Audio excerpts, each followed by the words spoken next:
လွယ်မိုင်ဆုံးမမေးသမျှခံဓမ္မနဲ့ဟောနိုင်နေ၍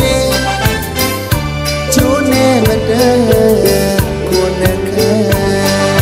ဒီလေညာမျက်စရာဒါနပိယဝဇ္ဇာအတ္တစရိယာ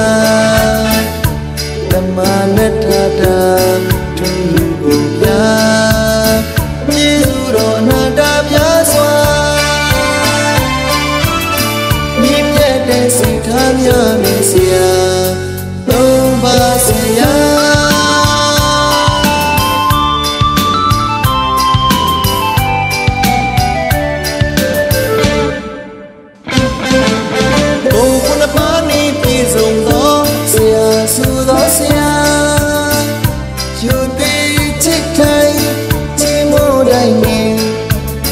မိုင်ဆုံးမမေးသမျှခံဓမ္မနဲ့ဟောနိုင်နေ၍ကျိုးနဲ့မတန်းကိုယ်နဲ့ခံဒီလေညာမျက်စရာဒါနပိယဝဇ္ဇာအတ္တစရိယာ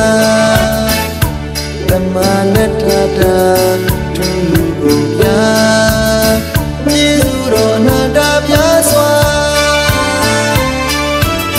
မြင့်မြတ်တဲ့စိတ်ထားများနေစရာသုံးပါးစရာ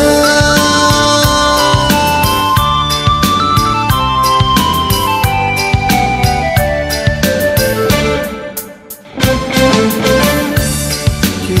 စေသောသဘောထားမှာတပည့်များပေါ်ထားတဲ့စေတနာ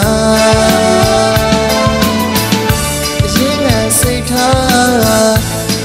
လည်းတဲ့မြေရှင်သာတဲ့မြတ်တာနာနာချင်းချင်းအပြည့်မြင်တိုင်းဝမ်းတွင်မတူဟုတ်တိုင်းဆိုဤကျိုးလို့စိတ်ကဆုံးမရသူဆရာဟူသောထူတဲ့မျက်စရာကျေးဇူးတော်အနန္တမြတ်စွာမြင့်မြတ်တဲ့စိတ်ထားများနေဆရာသုံးပါးဆရာ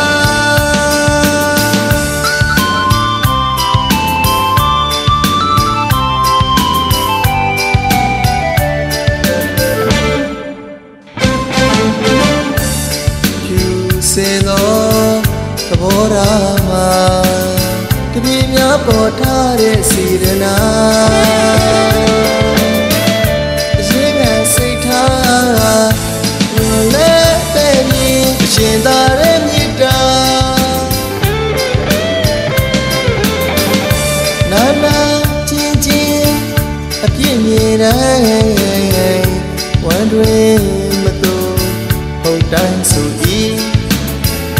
ကျိုးလို့စိတ်ကဆုံးမရသူဆရာဟူသောထူတဲ့မျက်စရာကျေးဇူးတော်အနန္တပြားစွာမြင့်မြတ်တဲ့စိတ်ထားများနေဆရာသုံးပါးဆရာ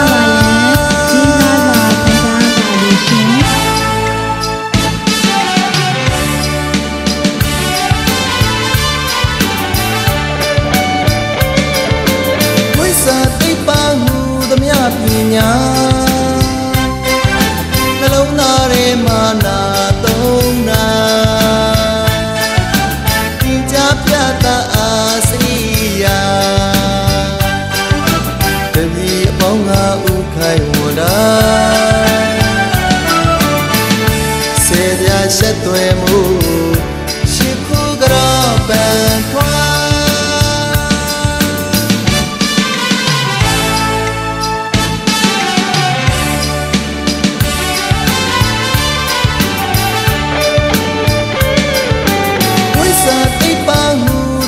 ပညာနှလုံးသားထဲမှာ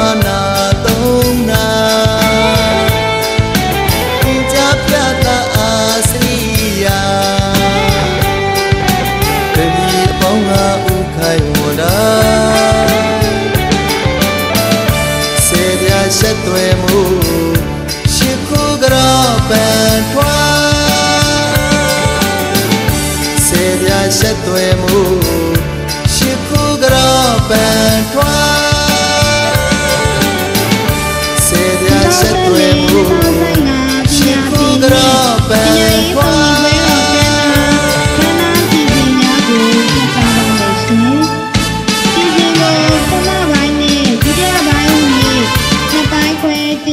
ဖြစ်ပါတယ်ရှင်ခန္ဓာပထမပိုင်းစီစဉ်1ခန္ဓာကိုဒသမရန်ကျောင်းသားကျောင်းသူလေးများကစုံညီပွဲတော်တို့နယ်ပြောတခြင်းဆို၍ခန္ဓာဖွင့်လှစ်ခြင်းစီစဉ်2ကျင်းအောင်ချုပ်ရည်မှုမှဖွင့်မှာစကားပြောကြားခြင်းစီစဉ်3ကျောင်းဆရာကြီးမှစုံညီပွဲတော်ကျင်းပခြင်းနှင့်ပတ်သက်၍ရှင်းလင်းတင်ပြခြင်း2014-2015ပညာသင်နှစ်တွင်ကျောင်းဖွံ့ဖြိုးရေးအတွက်လူတန်းခဲ့သောလူစင်များအားဂုဏ်ပြုမှတ်တမ်းလွှာပေးအပ်ခြင်းစီစဉ်ကခန္ဓာပထမပိုင်းစီစဉ်ပြီးဆုံးခြင်းတို့ဖြစ်ပါလိမ့်ရှင်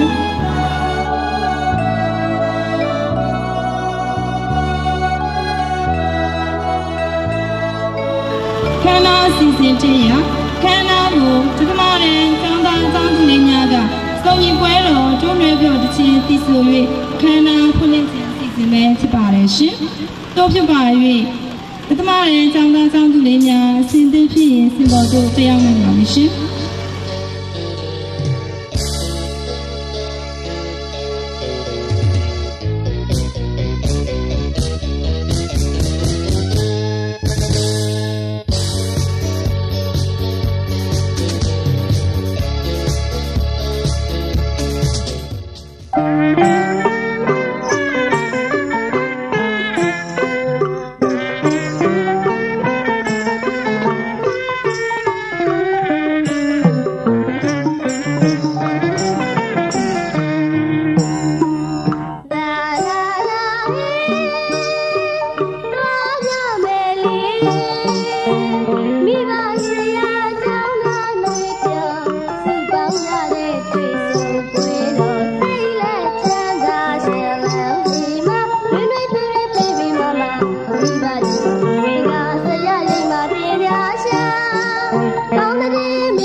ကျေးရွာအုပ်ချုပ်ရေးမှူးအားလေးစားစွာဖိတ်ခေါ်ခဲ့ပါလို့ရှိ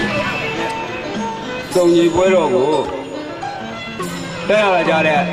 ရမရဖများဆရာဆရာမများကျောင်းသားကျောင်းသူများနဲ့မိဘများကိုစိတ်နှပြကျမ်းမာချမ်းသာကြပါစေလို့ဥစွာပထမနှုတ်ခွန်းဆက်သကရဝပြုအပ်ပါတယ်ဒီနေ့ပညာရေးစုံညီပွဲတော်မှာခါခွင့်သိသလိုဆရာဆရာမများရမရဖများကျောင်းသားမိဘများကိုပညာရေးကိစ္စနဲ့ကျွန်တော်ဆွေးနွေးပထမဆုံးဆွေးနွေးတင်ပြကောင်းမှာဖြစ်ပါတယ်အခုကျွန်တော်တို့ဒီကျွန်းအထာကပွဲဆိုရင်ကျွန်တော်တို့ဒီ10တန်းရှိကိုပညာသင်ကြားခဲ့ပါဒါပေမဲ့ကျွန်တော်တို့ဒီမနေ့ကဆိုရင်73မှာ9တန်းထိတော့ပဲကျွန်တော်သင်ကြားတော့ဒီနေ့10တန်းဒီပညာသင်ကြားနေရာမှာဆရာဆရာမဒါပေမဲ့ကျွန်တော်လည်းအခုတက်နေပြီနော်ပညာရေးဌာနများတော့မြို့နယ်အုပ်ချုပ်ရေးနဲ့ဒီနယ်စစ်ဌာနဆိုင်များကိုကျွန်တော်တက်နေပြီနော်ကျွန်တော်တို့မှလုံလောက်မှုမရှိတဲ့ဆရာဆရာမများကိုကျွန်တော်တင်ပြတောင်းခံခဲ့ပါဒါမဲ့အကျဉ်းလေးရဲ့ကိုလည်းသိရှိခဲ့ရပါတယ်များနေတယ်ဟောအများကြီးအားလေးတွေအောင်ပြရပါတယ်နောက်တစ်ချက်ကတော့ကျွန်တော်တို့ကျောင်းသားမိဘများမှာအခုကျွန်တော်တို့သိရှိခဲ့ရတာကတော့ကျွန်တော်တို့ညီဦးကြီးရမှာပညာရေးကိုမိဘများအနေနဲ့နော်အားပေးကူညီတာအားလေးခဲ့တာသိရှိခဲ့ပါပထမဆုံးအကြောင်းဆိုတော့ကျွန်တော်တို့သင်တဲ့အခါမှာဆရာဆရာမများလူလုံးမှုကြောင့်ညစခန်းသွင်းတဲ့အခါမှာမိဘများကိုခေါ်ယူပြီးတော့ကျွန်တော်တို့ကလေးတွေနဲ့ကြောင်းအုပ်များကခက်ခဲတွေတွေ့ရှိရတာကျွန်တော်အနေနဲ့တွေ့ရှိခဲ့ရပါတယ်ဒါပေမဲ့သင်ကြားမှုအခြေအနေနဲ့တင်ပြရမယ်ဆိုရင်ကျွန်တော်တို့ဒီ10တန်းအစဖွင့်တဲ့အချိန်မှာပဲဆရာမ2ယောက်ကကြောင်းဆွေးသွားတော့ကျွန်တော်တို့မှာခက်ခဲတွေပြီးတော့ကျွန်တော်တို့တော်တော်လေးကိုကြောင်းအောင်နဲ့တော့ကျွန်တော်တို့တောင်စီပုဂ္ဂိုလ်နဲ့တော်တော်လှုပ်ဆုပ်ခဲ့ရပါတယ်ဒါပေမဲ့အခုနည်းနည်းစုံနေတာပြီးတော့เนาะကျွန်တော်မှဒီမှာနေပါအဆင်ပြေလာပါပြီဒါပေမဲ့မိဘတွေကိုဒီဝယ်မုန်းကူညီစောက်ဖို့တော့နည်းနည်းလိုအပ်နေတာကျွန်တော်တွေ့ရပါတယ်စီဝဲကျွန်တော်သွားတာဆိုကြခါမှာပညာရေးဌာနကကိုယ့်ရဲ့ဥပဒေစည်းကမ်းရမှာတဲ့ပညာရေးဝန်ထမ်းတွေအောင်သူ့ဖွင့်ရရတစ်နှစ်ပြည်ဦးစီးလို့ရှိရင်ကြေးရွာရဘယ်လိုလဲတင်ပြပါရာလူတို့ဆိုလို့ရှိရင်လည်းတစ်နှစ်ကျောင်းမှနေပြီးလို့ရှိရင်ကျောင်းဆွေးတင်ပြပွဲပွင့်လင်းမြတ်မှုတွေရဲ့စီးလာတဲ့အချိန်ကျတော့ကျွန်တော်တင်ပြပါဒါပေမဲ့ကျွန်တော်ဘယ်လိုတင်ပြရဲဆိုတော့သူ့ဥပဒေကတော့ဒီတိုင်းထုတ်ပြန်တော့မှန်ပါတယ်ကျွန်တော်အခု2013-14မှာကျွန်တော်တို့မှာထက်တံပြ3ဦးရှိပြီးတော့ကျောင်းဖွင့်ရသေးတာနဲ့ထက်တံပြ2ဦးတောင်းရှိသွားတော့ကျွန်တော်တို့မှာခက်ခဲတွေတွေ့ရတာကိုဒီနယ်ဝန်ကြီးချုပ်နဲ့တကွဒီနယ်စိုးအဖွဲ့များတဲ့အကုန်လုံးအသိပဲဖြစ်ပါတယ်ကျွန်တော်တင်ပြတာအခုဒီလိုမျိုးအခုပြောင်းရွှေ့ဝေးကြီးခေါ်ယူရကကြတော့တော်တော်လေးကိုတင်ကြတယ်လို့ပြောတယ်။ပြောင်းရွှေ့ပေးဖို့ကျွန်တော်ကျောင်းသားမိဘရဲ့ကိုစားကျောင်းကော်မတီရဲ့ကိုစားဒီတရက်နေ့မှာစီဝေးမှာကျွန်တော်တင်ပြခဲ့ပါတယ်။ဒါမိဘတွေကိုကျွန်တော်သိချင်းဖြစ်ပါတယ်။တောင်ယူတဲ့ကာလမှာကျွန်တော်2006ထဲရဆိုရင်အခုကျွန်တော်ဝိုင်းဝန်းကူညီပေးကြပါလို့ကျွန်တော်ပြောကြပါကြချင်ပါတယ်ဒါပေမဲ့ကျွန်တော်တို့မှာအခုလမ်းဆိုလို့ရှိရင်ကြောက်ချောလမ်းသမိုင်းဟုတ်လားကျွန်တော်မှာကြချင်တာကတော့အခုကျွန်တော်တို့ဒီလက်စမီနဲ့ကျွန်တော်တို့မှာရတော့မယ်ရပါမယ်ဒီ15မှာဝီကျော်ပြောတဲ့နောက် နောက်ဆုံးဒီဆောင်ပွဲတွေမမီတော့မှကလေးဆောင်ပွဲမမီတော့မှဒီတပူလာကြမှာတော့အကုန်လုံးလဲအောင်နောက်15ပတ်ကြမှာသူ့စိတ်ကဲတော့ဒီရွာကြီးတန်ကြီးလိုင်းပြည့်အောင်တော့ပတ်လိုင်းဒီကိုချောရပါတယ်ဒီမှာကကြောက်ကြပြပါတော့ကြေးရအုပ်ချုပ်ရေးအောင်ချူးပင်ကျေးဇူးတင်ရှိပါလို့ရှင်။ကျောင်းဆရာကြီးမှစုံညီပွဲတော်ကျင်းပခြင်းနဲ့ပတ်သက်၍ဆင်းရဲတင်ပြခြင်းဖြစ်ပါသည်ရှင်။ကျောင်းကြီးမှစုံညီပွဲတော်ကျင်းပခြင်းနဲ့ပတ်သက်၍ဆင်းရဲတင်ပြပေးပါရန်လေးစားစွာဖိတ်ကြားပါသည်ရှင်။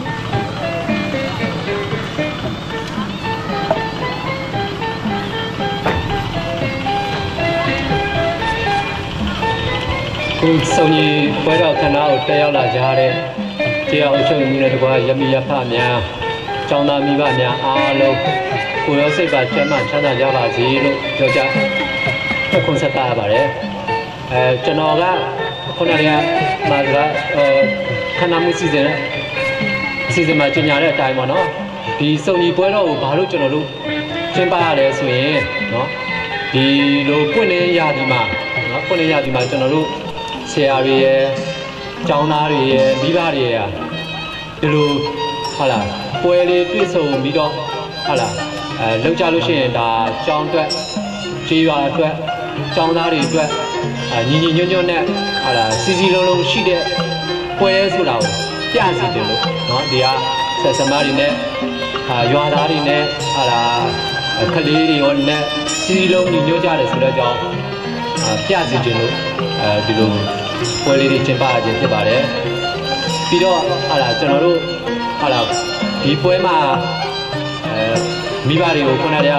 အုပ်ချုပ်တင်ပြတယ်ပေါ့ကျွန်တော်လည်းကျောင်းနဲ့ပတ်သက်လို့ဟာလာ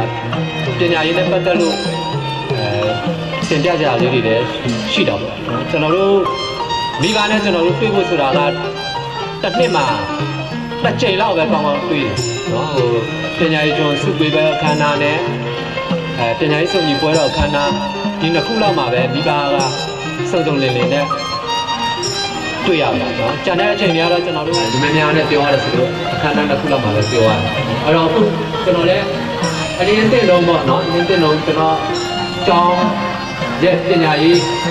လုပ်ငန်းလေးတွေကိုလည်းကျွန်တော်လည်းတင်ပြလိုပါတယ်ကျွန်တော်ဒီရောက်တာ2012ခုနှစ်ဇူလိုင်လပါဇူလိုင်လရောက်ကျွန်တော်ရောက်ပြီး5 လောက်ကြာတော့ကျွန်တော်နဲ့ဒီအုပ်ချုပ်မှုနော်ရမရပါနေနဲ့တောင်းကျိုးလုံးဆောင်နေနဲ့ညှိနှိုင်းပြီးတော့ကျွန်တော်အထာကဝယ်ရအောင်ကျောင်းစစ်တူရအောင်ကျွန်တော်တို့တင်ခဲ့ပါတယ်တင်ခဲ့တော့2014 15ပညာသင်နှစ်မှာတင်နေတယ်ပါတယ်ကံကောင်းဖို့ပေါ့နော်ကောင်းကောင်းတော့လည်းဒီကလေးတွေကဟိုတော့ဆိုရင်7တန်းအောင်ပြီးရင်ခေါင်းအိမ်မှာသွားပြီးတော့စာတင်ရတော့50လောက်အောင်ရင်တော့ကျောင်းတက်နေတဲ့သူက30ဝန်းကျင်လောက်ပဲသွားပြီးတော့နေနိုင်တော့တဝက်လောက်လည်းကြာအောင်သွားရေးလာရေးဟုတ်လားတန်ဘူးသူတို့မခံနိုင်တော့တချို့လည်းတယ်ပဲအဲ့လိုနဲ့နေလာတစ်နှစ်ကို10တန်းအောင်တဲ့သူက10တန်းအောင်တဲ့သူက3-5ယောက်ပေါ့နော်ဒီလောက်ပဲဆိုတော့10တန်းထိကျွန်တော်တို့တင်ကြားနေပါပြီခုနကအုပ်ချုပ်တင်ပြသွားပါပဲကျွန်တော်တို့ဒီနှစ်စမှာနော်3ယောက်ရှိတာ2ယောက်ကပြောင်းရွှေ့ပါသွားတော့1ယောက်တည်းကျန်အဲ့1ယောက်တည်းကျန်တာကိုကျွန်တော်တို့ဟုတ်လားတတ်နိုင်တယ်ဗျာကလေးတွေရဲ့ပညာရေးမရှုံးဆုံးရအောင်သူတို့ဟုတ်လား10တန်းကိုဒီနှစ်ဟုတ်လားနှစ်ချင်းပေါင်းအောင်နိုင်အောင်ကျွန်တော်တို့တက်နိုင်တယ်များဟုတ်လားကိုတော့လို့မဟုတ်တော့ပါဘူးသူလည်းတမျိုးမျိုးတစ်စစ်ကြောင်းလဲလာပါတယ်အခုဆိုရင်၄တန်း7တန်းကိုနော်၄တန်းခရိုင်စစ်7တန်းကိုပြည်နယ်စစ်နဲ့စစ်ဆေးနေပါတယ်အဲ့တော့ကျွန်တော်တို့ကဒီနောက်ဆုံးစာမေးပွဲမှာနော်နောက်ဆုံးစာမေးပွဲမှာကျွန်တော်တို့ အောင်ချက်ကောင်းကောင်းနဲ့အောင်ဖို့ပြီးတော့၄၈တန်းနေမကပါဘူး9တန်းပါနော်9တန်းကလည်းမညအောင်ကျွန်တော်အနေနဲ့ဆောင်ရွက်သွားပါမယ်နော်နောက်လည်းဟုတ်လားမိဘတွေအနေနဲ့လိုအပ်တဲ့ပံ့ပိုးကူညီမှုတွေကိုပေးပါလို့ပြောချင်နေတယ်ဒီကိုချုပ်ရပါတယ်ခင်ဗျာရှင်းလင်းတင်ပြပေးပါသောအကြောင်းကြီးအားထူးပဲကျေးဇူးတင်ရှိပါရရှင်ဆက်လက်ပြီးစီစဉ်လေးရ2014-2015ပညာသင်နှစ်တွင်ကျောင်းပြိုရဲ့အတွက်ထူးခဲ့သောအလှူရှင်များကွန်ပျူတာကျန်းတော်အားပေးအပ်ခြင်းအစီအစဉ်ပဲဖြစ်ပါရရှင်။ကွန်ပျူတာ၍လူရှင်များအားကွန်ပျူတာကျန်းတော်အားပေးအပ်ပေးပါရန်ငြိမ်းချမ်းမှုကုနိုင်မှုအားငြိမ်းချမ်းစွာဖိတ်ခေါ်အပ်ပါရရှင်။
ခန္ဓာပထမပိုင်းစီစဉ်ပြီးဆုံးခြင်းဖြစ်ပါရဲ့ရှင်။